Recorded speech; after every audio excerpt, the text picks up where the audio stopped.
자, 거기 보시면은 이생규장전이라고 제목이 되어 있고요. 이거는 정말 여러분들 교과서에 많이 실려있는 작품이고요. 물론 뭐 실려있는 본문은 조금 다를 수는 있습니다만 한 번은 꼭 배워야 되고 수능 특강에도 실려있는 작품입니다. 예전에도 실렸지만 올해 2023학년도 수능 특강 고전 산문 4번에 실려있는 작품입니다. 그래서 이제 고3들은 다 공부하고 있는 그런 작품이다. 이렇게 생각하시면 되겠고요. 일단은 제목을 한번 보도록 하시겠습니다. 이생이라고 되어 있는데요. 여러분들 고전을 공부를 하실 때 어떤 생자가 들어가면 젊은 선비다 이렇게 생각하셔야 되겠습니다. 그러면 이생은 이씨성을 가진 선비가 이렇게 해서 그래요. 이생이 규장 담장자예요. 담을 엿본 이야기 이렇게 보시면 돼요. 이생 규장전 이 서생이 담장 안을 엿본 이야기 요거거든요. 이 글은 일단 김시습이 썼다고 돼 있죠. 그럼 김시습이 우리나라 최초의 소설이라고 할 수 있는 무엇을 썼는지 아십니까? 그 소설집의 이름을 아세요 혹시? 매월당집이요.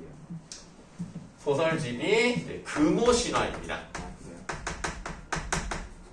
이 금오신화의 5편의 작품이 있는데요. 그 중에 하나가 바로 이생규장전입니다. 이거 말고도 만복사 저포기라는 소설이 있는데요.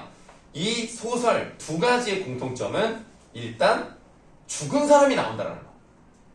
좀비가 아니고 죽은 사람이 환생을 했다.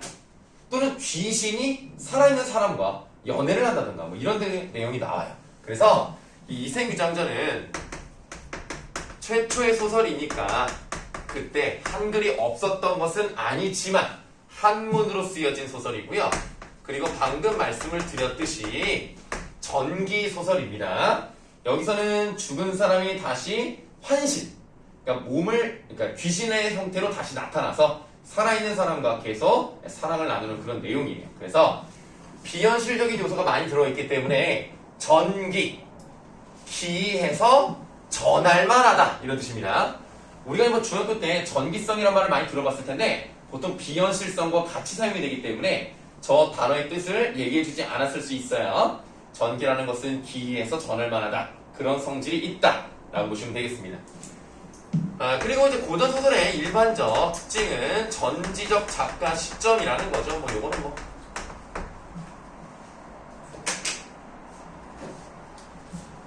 자, 그럼 그림을 좀 보시면 이게 그림이 좀 잘 안 보일 수 있겠습니다만 벚나무 같은 게 이렇게 있는 거고요. 이 여자가 몸이 큰 게 아니에요. 그래서 옷이 큰 거예요. 이렇게 몸이 크지 않습니다. 이 사람이 최여인이에요.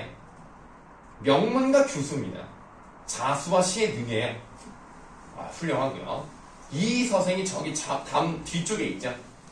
18살의 양반과 자제로 글재주가 뛰어나 일찍이 국학에서 수학했다. 국학이란 말이 나왔으니까 시대적 배경도 짐작해 볼 수가 있겠네요. 어느 시대 사람입니까? 고려 때 사람입니다. 앞부분의 줄거리를 보시는데 맨 처음부터 뭐가 나왔어요? 송도란 말이 나왔어요. 우리 예전에 송도라는 것을 언제 언급했더라? 인천 송도 아니에요? 고려 때 나왔던 평민들의 노래가 뭐였죠? 고려가요? 고려가요에서 서경별곡 기억나시죠? 서경별곡에서 소형병이란 말이 나왔어요. 작은 서경인데 무엇에 대비해서 작아요?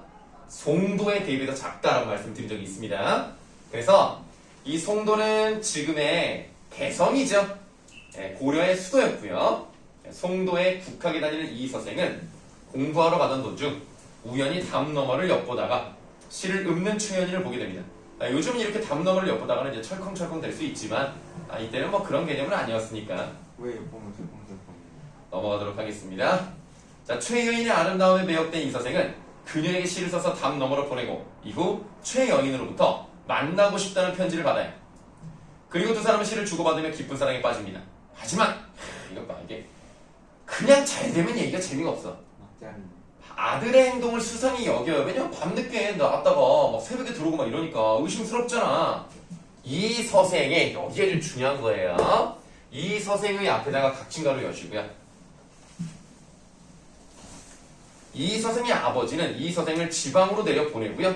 최 여인은 상심 끝에 그만 병이 나고 맙니다. 다 두시면 원래 이게 사랑 소설, 애정 소설은 잘 되면 재미가 없어요. 그러니까 드라마도 보시면 이 둘의 사랑이 너무 쉽게 잘 돼. 그럼 뭐 내용이 없어. 트러블이나. 꼭 뭔가 시련이 한 번 있어야 돼. 부모가 반대하든가 아니면 병이 걸렸다든가 꼭 이렇게 막 한 번 나와. 아니면 다른 뭐 삼각관계라든가 이게 나와줘야 뭔가 좀 볼만하다 뭐 이런 건데 이 얘기도 아주 그냥 어려워요. 이루어지는 게 굉장히 어렵습니다. 이 부분은 이 두 사람이 겪는 첫 번째 시련입니다. 필기를 첫 번째 시련으로 썼다는 얘기는 두 번째 시련도 있겠다는 얘기네. 자, 이를 알게 된 최 여인의 부모는 이 서생과 최 여인을 혼인시키려 하는데요. 이 서생의 아버지는 이 서생의 학업과 문벌의 차이를 들어 거절을 합니다. 그래서 우리 아들은 아직 공부를 더 해야 되고 그리고 그쪽 집안과 우리 집안은 좀 차이가 있으니까 안 되겠어. 거절을 해요. 그러나 최 여인 부모의 설득으로 이 서생의 아버지는 생각을 바꿉니다. 이 과정이 지금 굉장히 간단하게 나타나 있는데요. 최 여인의 집은 좀 잘 살아요. 그런데 집안 문벌은 이 서생 쪽이 더 높습니다. 그래서 기분 나쁘게 듣지 말고 그냥 내 말 한번 들어봐라. 좀 집안이 어려워서 결혼식 비용이라든가 예단이라든가 이런 것 때문에 좀 고민을 좀 하시는 것 같은데 결혼식을 비롯한 모든 비용을 우리 집에서 내겠습니다. 그랬더니 바로 콜. 연동이네요. 그래서 결국 결혼을 하게 돼요. 그만 밝히네. 자, 이 서생과 최 여인은 혼인하여 행복한 시간을 보냈습니다. 그러면 처음에 만났죠. 그리고 헤어졌죠. 그리고 다시 만났죠. 만남, 이별, 만남 요 느낌으로 갑니다. 지금. 자, 그 다음에 그러나 신축년 여기에 또 한번 각진가로 여러분. 신축년 홍건적인 안이 일어나서요. 양가의 부모는 물론 최 여인도 죽게 되고 간신히 이 서생만 살아남게 됩니다. 다 들으시면 이게 뭐예요? 두 번째 시련이네. 두 번째 시련에 비하면 첫 번째 시련은 시련도 아니었던 거야. 이거 봐봐. 양가 부모님 돌아가세요. 최 여인 주인공인 줄 알았더니 벌써 죽어. 이 서생, 이생만 살아남습니다. 두 번째 시련 헤어졌죠. 그러나 만나고 헤어지고 만나고 헤어지면서 앞부분의 준비가 끝났으니까 다시 어떻게 돼야 돼? 만나야 되겠죠. 그러면 자 주여가 이렇게 전쟁 이제 홍건적인 아니니까 전쟁으로 볼게요. 전쟁이 일어났고 남녀가 만나고 헤어지고 만나고 헤어지고 만나고 헤어지고 이거 너 1학년 때 배웠던 어떤 고전 소설이랑 비슷한 느낌 들지 않아? 야, 훌륭한 학생이 역시 다릅니다. 훌륭한 학생. 자, 최척전이라는 소설과 비슷한 부분이 있습니다. 작년에 이제 사후고 고초고 학생들은 기억이 나실 거예요. 그리고 사실 작년 텐텐 때 선생님이랑 사실 배웠습니다. 그러니까 꼭 사후고천이 아니더라도 기억은 나실 거예요. 그거랑 좀 비슷한 느낌이 있어요. 자, 그럼 이제 본문을 한번 보도록 하겠습니다. 한편 이 서생은 황폐한들에 숨어서 목숨을 보전하다가 도적의 무리라는 말이 나왔습니다. 자, 도적의 무리에다 세모해 볼게요. 얘네 때문에 헤어진 거잖아요. 그래서 두 사람에게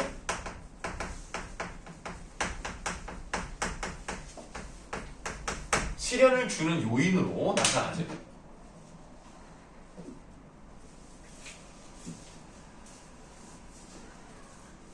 자, 도적의 무리가 떠났다는 소식을 듣고 부모님이 살던 옛집을 찾아갔다. 그러나 집은 이미 병화에 타버리고 없었다. 다시 아내의 집에 가보니, 그러니까 최씨 집에 가봤더니 밑줄 하세요. 행랑채는 쓸쓸하고 집안에는 쥐들이 우글거리고 새들만 지저귀일 뿐이었다. 아하. 최 여인의 집을 묘사를 했는데요. 이렇게 묘사를 한 이유는 무엇인가? 이 생이 너무너무 슬프겠구나 라는 것을 불러일으킨다는 거죠. 이 생의 비참한 심정을 부각시키는 요소가 되겠어요. 선생님, 그래요. 집에 아무것도 거의 없다 그랬잖아요. 그러니까 나그 황폐화 됐다였고. 근데 그러면은 이 사람이 고려가 망하고 조선이 그거를 약간 그거 빗대서 한 거 아니에요? 아니군요. 아니에요. 네. 알겠어요. 그는 슬픔을 견디지 못해 작은 누각에 올라가서 눈물을 거두고 길게 한숨을 쉬며 날이 저물도록 앉아서 지난날의 즐겁던 일들을 생각해보니 완연히 한바탕 꿈만 같았다. 밤중이 거의 되자 희미한 달빛이 들보를 비추는데 낭하에서 발자국 소리가 들려왔다. 그 소리는 먼 데서 차차 가까이 다가왔어요. 살펴보니에서 대가로 여세요. 살펴보니 사랑하는 애가 거기 있었지요. 닫아봐. 아이 죽었다며. 죽었는데 돌아왔대. 그래서 그걸 뭐라 그러냐면 다시 돌아온 몸이라 그래서 환신이라고 하는데, 그러니까 조금 애매해요. 귀신이라고 하기에는 똑같이 생활을 하고 몸을 갖고 왔다기에는 말이 안 되고 애매하게 정확하게 뭐가 안 나와요. 뭐 어쨌든 최하위는 환신이고요. 이런 게 바로 뭐라고요? 전기적인 요소라고요. 여기서 이제 전기소설의 특성이 나타나는 거죠. 근데 죽은 여자랑 같이 사귀고 싶을까요? 네. 자, 이 서생은 그녀가 이미 이승에 없는 사람임을 알고 있었으나 너무나 사랑하는 마음에 반가움이 앞서 의심도 하지 않고 말했습니다. 그러니까 지금 이 이생 입장에서는 이성적 판단? 이런 건 있지도 않아. 뭐가 더 커요? 사랑의 감정. 네, 사랑의 감정. 그러면 사실은 죽은 거잖아. 죽었는데 자기가 그게 느끼지 않는 거잖아. 사랑의 감정이 크니까. 그러면 결국 이게 더 크다는 얘기는 나중에는 결국 죽은 사람이기 때문에 언젠가는 저승으로 가야 될 거 아니에요. 이런 것은 이제 뭐를 보여주느냐면 비극적 결말을 예측할 수 있게 해주는 거예요. 언제까지 죽은 사람이 같이 살 수 있겠냐. 그럼 같이 해줄 거예요? 그거는 내가 미리 얘기하면 재미가 없으니까 스포니까 나중에 뭐 한번 존나 보도록 모르겠어. 하겠습니다. 자, 다음. 부인은 어디로 필요나요? 목숨을 보존하였소. 여인은 이 선생의 손을 잡고 한바탕 통곡하더니 곧 사정을 얘기했다. 저는 본디 양가의 딸로서 어릴 때부터 가정의 교훈을 받아 자수와 바느질에 힘썼고 시서와 예법을 배웠으므로 규중의 법도만 알았을 뿐 어찌 집 밖의 일을 알겠습니까? 그러나 남군께서 붉은 살꽃이 피어있는 다만을 엿보게 되자, 요게 제목이죠. 다만을 엿보게 됐어요. 저는 스스로 몸을 바쳤으며 꽃 앞에서 한 번 웃고 난 후 평생의 가약을 맺었고, 가약은 이제 아름다운 약속이니까 부부가 된다, 뭐 이런 얘기죠. 휘장 속에서 거듭 만났을 때에는 정이 100년을 넘쳤습니다. 사세가 이렇게 되자 슬픔과 부끄러움을 차마 견딜 수 없었습니다. 장차 100년을 함께하려 했는데, 여기서 말하는 거지 100 years가 아니고 그냥 오래오래 결혼해서 살겠다, 이런 뜻이죠. 어찌 횡액을 만나 구렁에 넘어질 줄 알았겠습니까? 끝내. 자, 끝내에서 이제 꺽쇠 한번 열어볼게요. 끝내 이리 같은 놈들에게, 이 이리는 이제 늑대라고 생각하시면 됩니다. 이리 같은 놈들에게 정조를 잃진 않았지만 몸뚱이는 진흙탕에서 찢김을 당하고 말았습니다. 받아보시면 이게 지금 이제 최씨 여인이 어떻게 죽었는지에 대해서는 앞부분의 줄거리에서 간단하게 나왔기 때문에 구체적으로는 이제 그려지지 않았습니다만, 여기 이제 요 말은 이제 뭐냐면 홍반정이 막 쫓아와요. 근데 그 홍반정들이 약간 미친놈들이라서 사람을 그냥 죽이는 것뿐만 아니라 막 여자들을 막 겁탈을 한단 말이야. 그러니까 내가 너희들 같은 놈들한테 겁탈을 당하느니 난 차라리 죽고야 말겠다 해서 막 그냥 칼로 찔러 죽인단 말이에요. 되게 좀 잔인하게 듣습니다. 그래서 지금 이 부분을 보시면 정조를 지키려고 했다는 거죠. 정조를 지키려다 목숨을 잃어요. 영조를 지켰어야 되는데. 자, 그러면 지금 이런 것들을 이제 봤을 때 우리는 뭐를 할 수가 있냐면 이 당시에도 여성의 정조라는 것은 중요한 것이었고 이 당시에도 어떤 이런 유교적 가치관이라는 것이 있었구나. 이제 이런 것들 좀 아시면 되겠어요. 그래서 이 글은 고려 시대를 배경으로 하고 있는 그림에도 불구하고 이런 유교적 가치관이 군데군데 나타납니다. 자, 그다음 진실로 천성이 그렇게 만든 것입니다만은 이렇게 돼 있는데요. 천성이라고 생각을 하면 우리가 타고난 성질 뭐 이렇게 생각할 수가 있는데 그렇게 해석하시면 안 되고 운명으로 해석하셔야 돼요. 운명.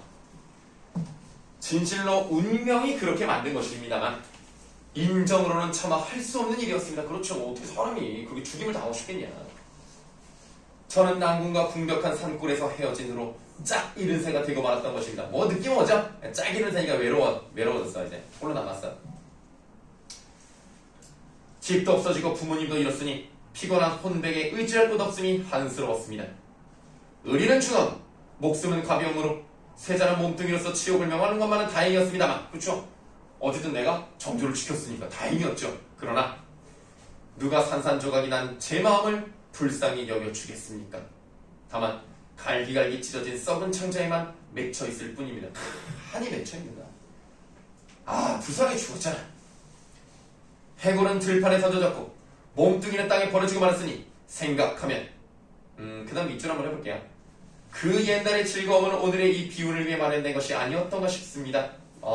그러니까 즐거움이 먼저 있었고 그 다음에 슬픔이 있다. 그거 네 글자로 뭐라 그래요? 좋은 일이 다하면 슬픈 일이 온다.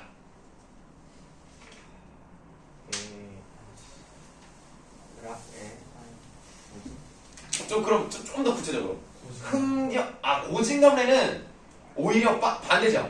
고통스러운 게 닿으면 달콤한 게 온다니까 이건 반대고 그러니까 흥겨운 일이 닿으면 슬픔이 온다예요.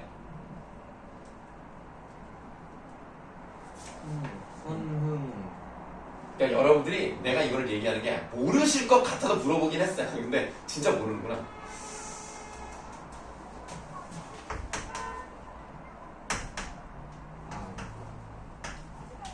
답은 다 말씀드린 거예요.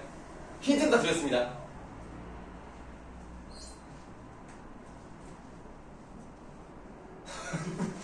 눈으로 막 쏘는데 모르겠어?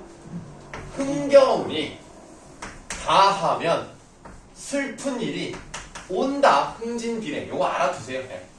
흥진비례. 요 B급. A급까지는 아닌데 B급 정도는 됩니다. 저는 휴지 버려는 줄 알았어요. 자, 그러나 이제 봄바람이 깊은 골짜기에 불어와서 자, 우리 봄바람이라고 하는 것은 긍정적인 요소입니다. 고전에서 봄바람이 나쁘게 쓰이는 경우요? 난 없다고 봐. 없어. 봄바람이 왔다는 것은 따뜻함이 왔다는 거야. 따뜻함이 왔다는 것은 추위가 끝났다는 얘기죠. 그러면 이제 평화로운 시절이 돌아왔다. 그래서 내가 어떻게 됐대요? 환신이 돼서 이승에 되돌아왔다. 이 얘기잖아요. 이게 옛날 소설이라서 말이 좀 어려운 게 많습니다. 이런 것들을 좀 잘 해석을 하셔야 해요. 여러분들이 문제를 잘 풀 수 있죠. 이승에 되돌아왔습니다. 남군과 저하는 3세의 깊은 인연이 3세? 오른쪽 밑에 나와 있네. 전세, 현세, 내세니까 어떤 사상이 밑바탕으로 되어 있다는 걸 알 수 있죠? 불교의 윤회 사상이 바탕이 되어 있구나. 그러면 이 소설은 유교적 가치관만 나오는 것이 아니라 불교의 사상도 이렇게 슬쩍슬쩍 들어가 있다는 걸 알 수가 있겠네. 그 왜 그랬을까? 김시습이라는 사람이 어느 왕 때 사람이죠? 공민왕이요. 김시습이 우리가 그 막 문학작품 하면서 많이 언급됐던 그 왕인데 세조? 그 전에 단종? 단종 때부터. 그래서 단종 때 왕이 밀려나는 걸 보면서 야, 내가 여기 있으면 안 되겠구나 해서 굉장히 정치생활을 굉장히 짧게 하고요. 그리고 이제 물러나서 승려가 되고 떠돌아다니면서 글도 쓰고 그랬다고 합니다. 그러니까 감정이 승려예요? 승려됐어요? 그냥 바로 뒤졌잖아요. 불방에 갇혀가지고 불 피워가지고. 저기요, 네. 좀 귀 좀 파세요. 네. 예, 김시습이 그랬다고요. 아. 자, 그래서 이 사람이 이제 유교만 이렇게 다루는 게 아니라 불교에 관련된 것도 다루게 됩니다. 자, 그래서 삼세 깊은 인연이 맺어져 있는 몸, 오랫동안 뵙지 못한 정을 이제 되살려서 결코 옛날의 맹세를 저버리지 않겠습니다. 낭군께서 지금도 삼세의 인연을, 다시 한번 나오죠? 불교의 윤회 사상이고요. 알아주신다면 끝내 고이 모실까 합니다. 낭군께서는 어떻게 주시겠습니까? 라고 하죠. 와, 지금 대사가 어마어마하게 길어요. 이런 걸 보면 사실 이 여자는 물론 이생이 자기를 쳐다봤기 때문에 눈이 맞았기 때문에 편지를 줬기 때문에 자기도 편지를 보내고 서로 글을 이제 주고받았어요. 그렇지만 죽어서도 이렇게 찾아올 정도로 어떤 사람이야? 적극적 성격의 인물이에요. 그러면 이 글의 특징이 이제 나타난다고 보시면 되겠는데, 일반적으로 여러분들 유교에서는 결혼을 어떻게 해요? 부모님이 정해준 사람끼리 결혼한단 말이야. 그러니까 지금 생각하면 어처구니가 없는데 결혼 상대자를 첫날 그때 얼굴을 본다는 게 말이나 되냐? 이건 좀 말도 안 되지. 물론 이제 같은 동네에 살면서 우연히 몇 번 뭐 봤을 수는 있겠지만 다른 지역 사람이랑 결혼하면 뭐 그날 처음 보거든. 그런 유교적 관습에서 벗어난 거야, 이 사람들은. 적극적 성격의 인물이라 이렇게 보시면 되겠고요. 그럼 안 맞으면 이혼할 수 있어요? 그리고 이제 여기서 이제 적극적 성격의 인물이라는 것은 요 여자에 관련된 그런 설명이다라고 하시면 되겠고, 그거 말고 하나만 더 써보도록 할게요. 역사적 사건의 반영이 이 소설에 이제 돼 있다는 것을 알 수가 있겠습니다. 행본적인 나는 실제로 일어났던 일이기 때문에 그런 게 반영이 돼 있다 이렇게 보시면 돼요.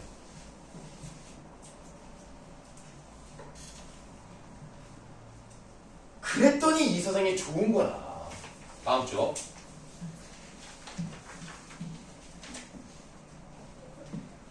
그것은 본디 나의 소원이요 하고는 서로 즐겁게 심정을 털어놓았다. 이윽고 이야기가 가산에 미치자 여인은 말하였다. 조금도 잃지 않고 어느 산골짜기에 묻어두었습니다. 우리 두 집 부모님의 해골은 어디에 있어? 하는 수 없이 어떤 곳에 그냥 버려두었습니다. 서로 쌓였던 이야기가 끝나고 잠자리를 같이 하니 지극한 즐거움은 옛날과 같았다. 이튿날 여인은 이 서생과 함께 가서 매장한 곳을 찾으니 거기에는 금은 몇 덩어리와 재물이 약간 있었다. 그들은 두 집 부모의 해골을 거두고 금은과 재물을 팔아서 각각 오관산 기슭에 합장하고는 나무를 세우고 제사를 지내 모든 예절을 다 마쳤다. 그 후 이 서생은 밑줄하세요. 뭐 그렇게 중요하진 않지만 벼슬을 구하지 않고의 밑줄을 하시고, 그렇다면 당연한 얘기지만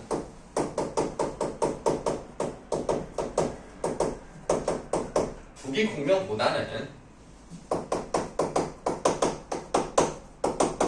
사랑을 중시한 사람이죠. 뭐 당연한 얘기지만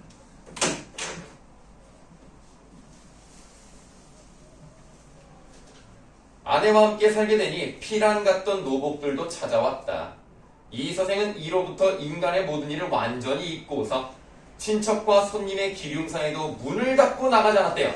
얘들아, 문을 걸어 잠그고 밖으로 나가지 않는 것은 한자성어로 뭐라고 할까요? 세국 정책. 이거는 진짜 그냥 말 그대로 문에 빗장을 걸고 나가지 않았다. 그냥 이거예요. 뭐 더 이상 설명 드릴 게 없어. 낙장불입이요? 낙장불이면 고스톱 할 때 하는 거 아니에요? 문에 뭐요?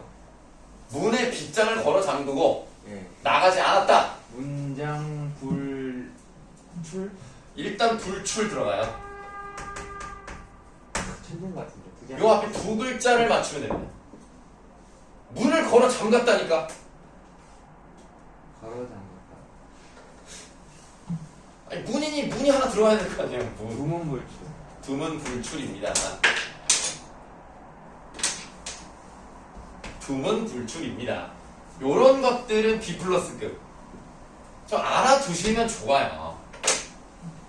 그래도 우리가 이제 고2 아니냐. 이제 너희들 오늘이 월요일이니까 이틀 뒤면 고2 되네. 아이고 그냥 작년에 봤을 때는 그냥 코올리기 애들이었는데 그냥 벌써 이렇게 커가지고 그냥 이놈들 이제 뭐 고2요. 학교들은 다 가요?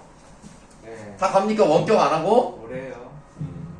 고등학생들은 뭐 다 가나보네. 하고 점심도 먹어요? 그런 했죠? 네, 알겠습니다. 아니 어떤 학교는 뭐 2시간만 한다던데? 좋겠다. 그리고 집에 간대. 그럴 거면 가지. 좋겠다. 아유 그래도 뭐 원격 수업도 하고 그러지 않을까요? 일단은 가야지. 일단 가서 뭐 얼굴은 선생님 얼굴 한번 보고 그 다음에 이제 다시 이제 뭐 원격을 하든지 뭐 돌아가면서 나가든지 뭐 그러겠죠. 자, 물을 닦고 나가지 않았으며 늘 아내와 함께 식구를 지어 주고받으며 즐거이 세월을 보냈습니다. 어느덧 몇 해가 지난 어느 날 저녁에 여인은 이 선생에게 말했습니다. 뭔가 좀 불안하지 않니 얘들아? 뭔가 불길한 일이 있을 것 같아. 3번이나 가약을 맺었습니다마는 그러니까 처음에 담장 너머로 눈 맞았을 때 좋은 인연을 맺었어요. 2번째 헤어졌었지만 다시 부모의 노력으로 결혼을 했어요. 이게 2번째. 그리고 죽었는데 다시 돌아왔어요. 3번째. 3번이나 가약을 맺었단 말이에요. 그런데 세상 일이 뜻대로 되지 않아요. 그래서 밑줄 하세요. 즐거움도 다하기 전에 슬픈 이별이 갑자기 닥쳐왔습니다. 아이고, 여러분들 좋은 일에는 방해되는 일이 많다. 이거는 한자성어로 뭐라고 할까요? 좋은 일에는 마가 많이 껴있다 이렇게 할게요. 우리가 마가 꼈다 그러면 좋은 거 아니잖아요. 길사 용 좋은 일에는 마가 많이 껴있다. 좋은 일, 길 고 호, 사, 마, 지 호사다마 못 들어봤어요? 들어는 봤어. 못 들었으면 지금 들어. 자, 호사다마라고 써 거기다가. 이 한자성어 잘 모르네 이거 어떡하지 이거. 3글자나 맞췄네요. 천재만.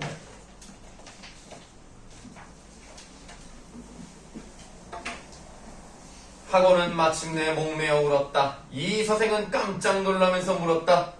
무슨 까닭으로 그런 말씀을 하시오? 여인은 대답하였다. 저승길에서 이제 각진가로 여시면 되겠습니다. 저승길은 피할 수가 없습니다. 하고 닫아봐. 그러니까 결국 어떻게 해야 돼? 떠나야 돼. 3번째 시련이.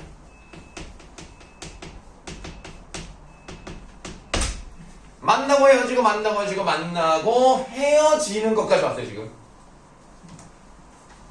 근데 저승길은 피할 수 없는데 그러면 우리가 생각을 해봤을 때 저승길은 피할 수 없으면 이미 죽었을 때 저승 갔어야 되는 거 아닙니까?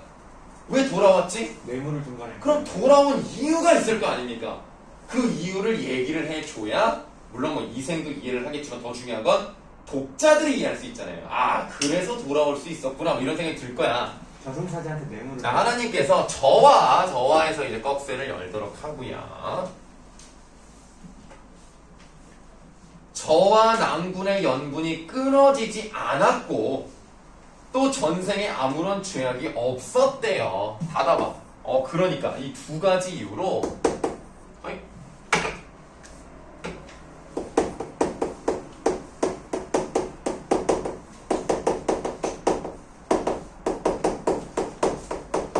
최여인이 환생한 이유가 나왔어. 그런데 사실 이거는 그냥 정리해서 쓰는 거지 그렇게 중요한 건 아니야. 이건 다 누구나 알 수 있어. 근데 뭐가 중요한 거냐면 이 글을 읽는 독자들이 이렇기 때문에 돌아올 수 있었구나 라는 것을 납득할 수 있잖아.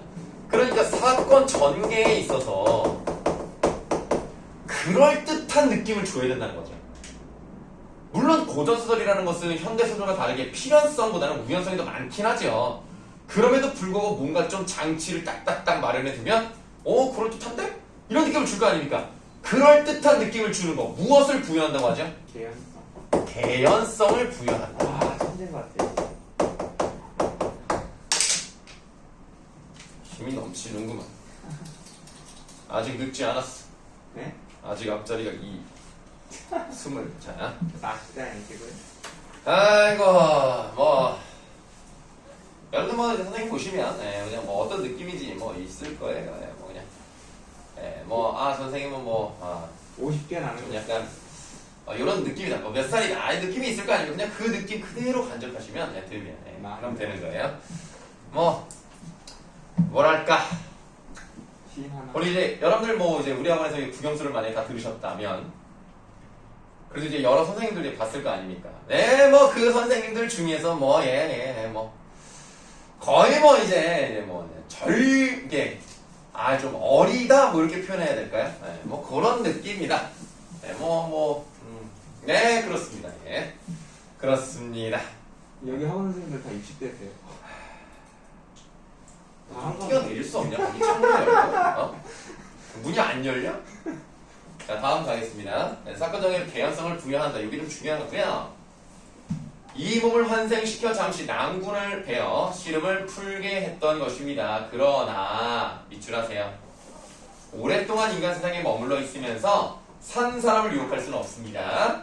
이 말은 물론 최여인이 한 말이지만 사실은 작가 김시습의 가치관이 들어가 있는 거겠죠. 여기서 이제 김시습을 어떻게 생각하는 걸 알 수가 있냐면 이승과 저승의 세계는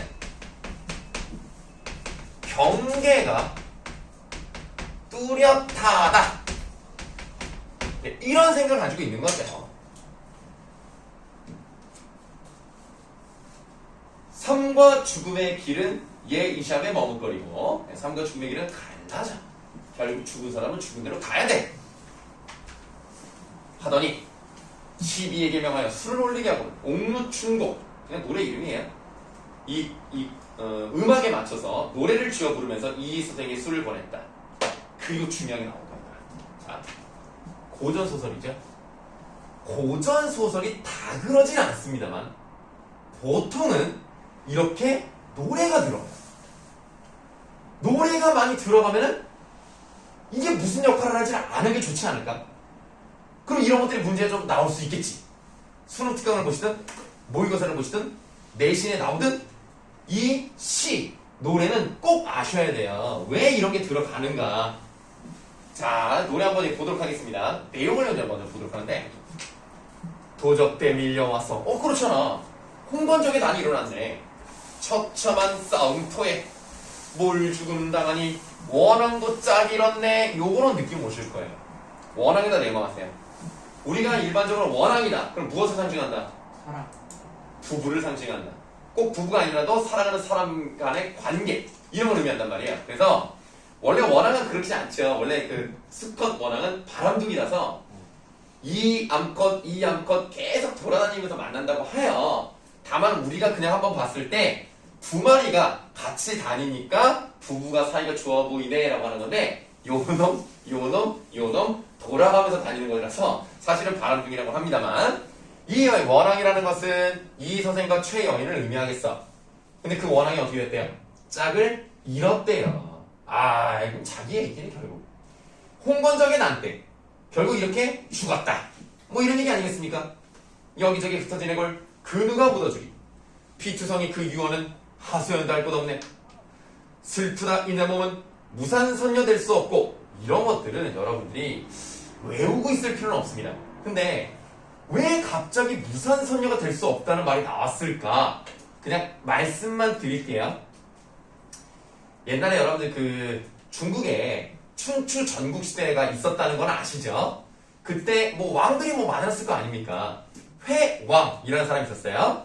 그 사람이 이제 낮잠을 자는데 그 꿈속에서 무산에 있는 여자를 만나요. 그래서 그 여자를 만나가지고 재밌게 막 놀다가 그 왕이 가지 마세요 하는데 일단 떠나면서 내가 나중에 돌아오겠습니다 하고 이제 꿈을 이제 깨는 거예요. 그래서 아침에는 내가 구름으로 저녁에는 비로 찾아오겠습니다 이렇게 말을 했다는 거죠.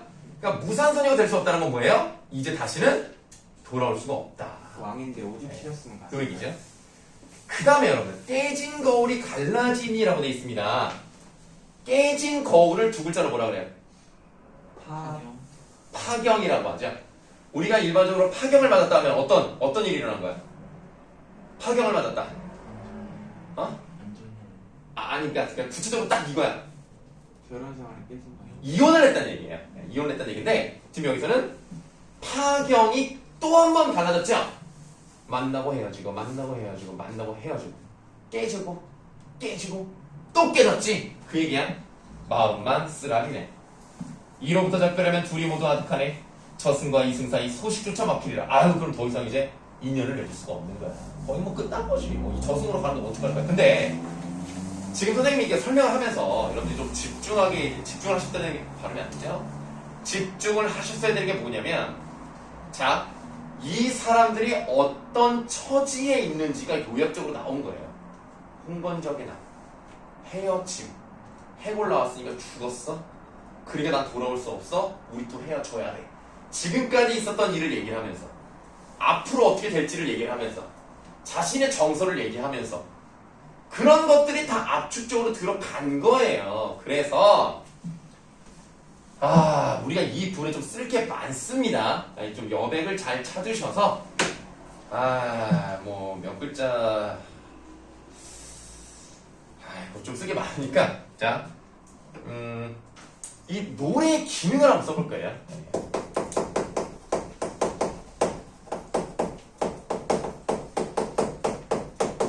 자, 삽입된 노래의 기능을 이제 보실 텐데요. 두 가지를 보시겠습니다. 첫 번째는 정서적 기능을 볼 거고요. 두 번째를 더 쓸 거긴 해요. 그래서 가급적 줄여서 써드리도록 하겠습니다만 일단은 3줄 정도를 쓰긴 쓸 겁니다. 정서적 기능.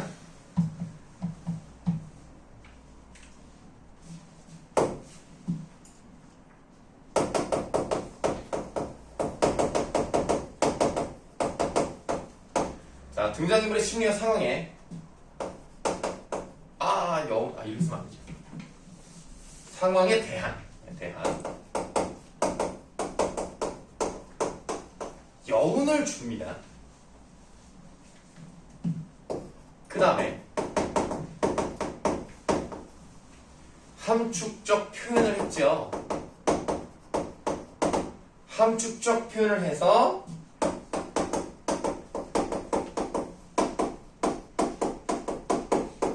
낭만적 분위기를 형성합니다. 많이 줄인 거예요 지금. 이렇게 말할 거예요. 정서적 기능은.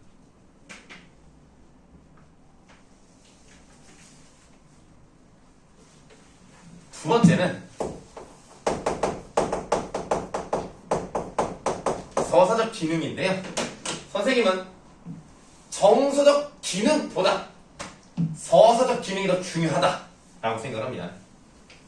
이거는 이제 아까부터 말씀드렸어요. 황건적이 난이라서 죽었다고 이런 얘기 나왔잖아요. 그러면 이전에 일어난 사건이죠. 이전 사건을 압축적으로 제시했죠.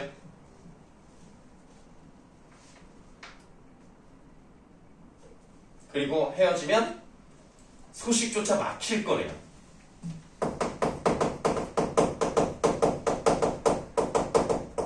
사건 전개 암시하죠.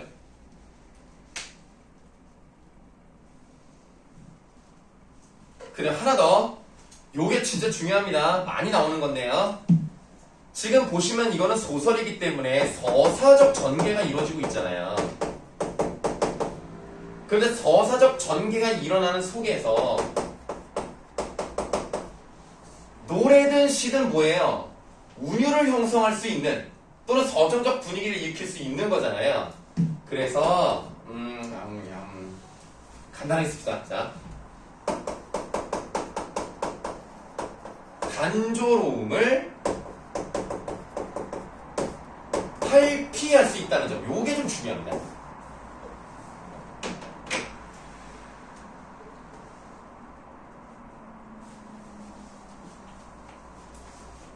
이야기가 쫄깃쫄깃하지 않아요. 만나고 헤어지고 만나고 헤어지고 만나고 헤어지고 운문 들어가서 압축적 보여주면서 잘 썼어요. 정신없어요. 우리 시습이 형이 천재입니다. 글도 잘 쓰고 머리도 좋아요. 어려서부터 그냥 책을 줄줄 읽었대요. 읽으라고 하세요. 자, 그럼 이제 다음 쪽으로 가시겠습니다.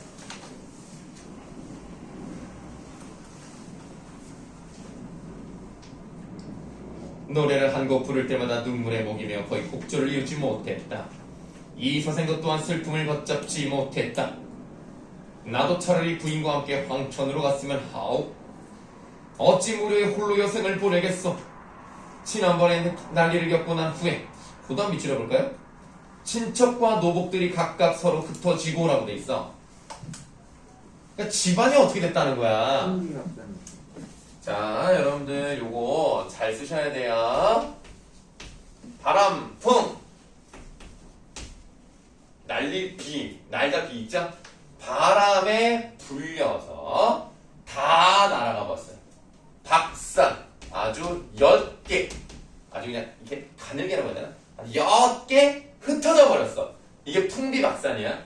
우리가 보통 풍지박산 이렇게 많이 하는데 풍비박산이 맞습니다. 사방으로 다 흩어졌어요. 원래는 이거 안 하려고 그랬거든요. 근데 아까 한자성어를 잘 못 맞추셔가지고 그냥 한번 해봤어요. 돌아가신 부모님의 해골이 들판에 버려져 있을 때 부인이 아니었더라면 누가 능히 장사를 지내주었겠어. 옛사람의 말씀에 부모님이 살아계실 때는 예절로서 섬기고 돌아가신 후에도 예절로서 장사 지내야 한다 했는데 이런 일을 모두 부인이 실천했어. 그것은 부인이 천성이 순유하고 인정이 두터운 때문이니 감격해 마지 않았으면 스스로 부끄러움을 이기지 못하였어.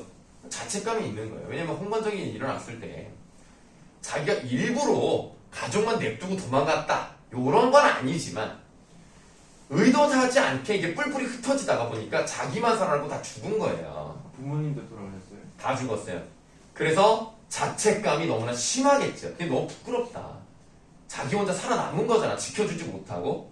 그래서 부인은 이승에서 오래 살다가 100년 후에 같이 세상을 떠나는 것이 어떻겠어? 사실 100년은 좀 너무 좀 많은 것 같긴 한데 어쨌든 뭐 오래 살자는 얘기겠지. 여인은 대답했어요. 낭군에. 낭군에에서 이렇게 꺽쇠 한번 열어보죠. 낭군의 수명은 아직 남아있으나 저는 이미 저승의 명부에 이름이 실려있으니 오래 머물러 있을 수가 없습니다. 만약 굳이 인간 세상을 그리워해서 미련을 가진다면 저승의 법에 위반됩니다. 그렇게 되면 죄가 저에게만 미치는 것이 아니라 낭군님에게까지 그 허물이 미칠 것입니다. 아이고 하다봐. 그러니까 헤어질 수밖에 없는 거야. 죽었죠? 그럼 어떻게 해야 돼? 저승으로 가야 한다는, 자, 마땅히 그래야 된다. 마땅히 그래야 되는 거 뭐라 그래요? 당위성을 강조하고 있는 거예요. 그러니까 헤어질 수밖에 없는 거야.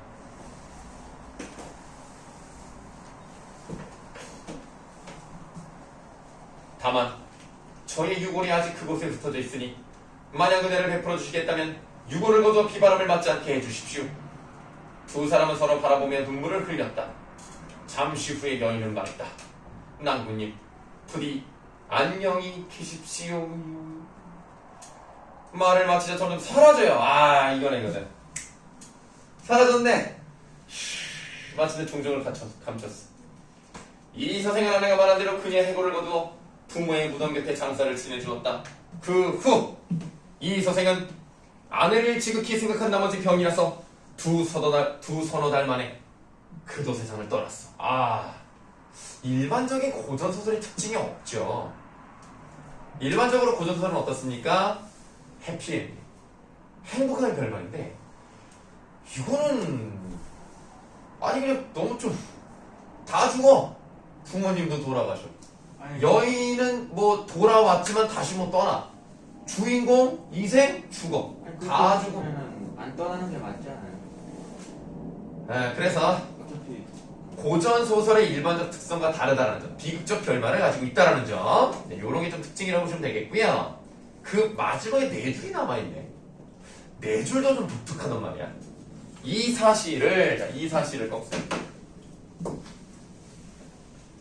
이 사실을 들은 사람들은 모두 슬퍼하고 탄식하면서 그들의 절개를 사모하지 않는 이가 없었다. 더듬어.